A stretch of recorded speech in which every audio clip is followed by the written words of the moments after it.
Joining me now is Ellen Tauscher, a former veteran Democratic Congresswoman from California, former Undersecretary of State for Arms Control and International Security, and David Winston, Republican strategist and president of the Winston Group. Welcome to both of you. Good afternoon. It does seem, well, David and Ellen, it seems from all accounts that it's very, very unlikely that the House is going to change hands. The Senate is still in play. But there are a lot of interesting races out there. David, first of all, right now you had Mitt Romney around Virginia with George Allen at his side, a very close race with Tim Kaine, two former governors running against each other, and George Allen running for his former Senate seat.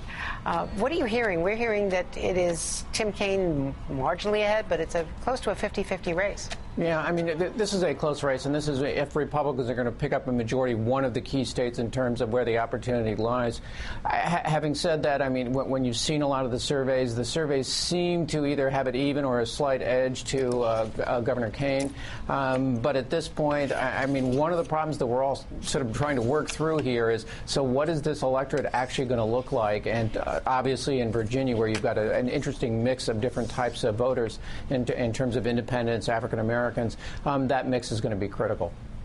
And Ellen Tauscher, another very, very close, perhaps the closest Senate race in the country is Montana. That's right. And Senator Tester, the Democrat, who might just barely hold on. You've got a lot of outside money going into Montana, which didn't used to permit that. Yes, and you know, this is all about turnout as usual, and I think that there's a lot more momentum in the last 72 hours than, frankly, there was even the last 72 days for some of these races. So I think it'll be very important to see what the voter turnout is. I think some of the early voting numbers are ticking up in some of these states, and we'll have to see where they are in Montana tonight. And what about Nevada? What are you seeing out there, David Winston? Nevada, where the Harry Reid operation has proved in the past that it is formidable, but you've got the Democratic candidate holding on.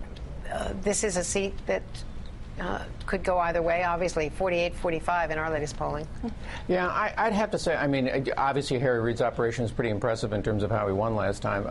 But I think in this particular situation, in recent polling, I've begun to see the Republicans start to create some distance here. And Heller looks like, at least at this point, looking better and better each day. I would suggest the momentum's probably with. And again, this is another one of those seats. If Republicans are going to regain the majority in the Senate, this is a must-win seat. What about surprises, Senate surprises? Bob Casey, in a closer than should have been race, given the very large Democratic registration edge in the state of Pennsylvania.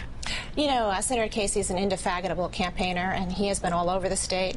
And he was really encouraging the Obama campaign to stay in the state, even though the numbers look like, and the money was moving out about 4 or 5 weeks ago. And Senator Casey raised more money. He's up on TV, and I think that he's going to pull it out. And you think in your old seat that Congressman Pete Stark, a Democrat, who's challenged by another Democrat. Yes, my former intern.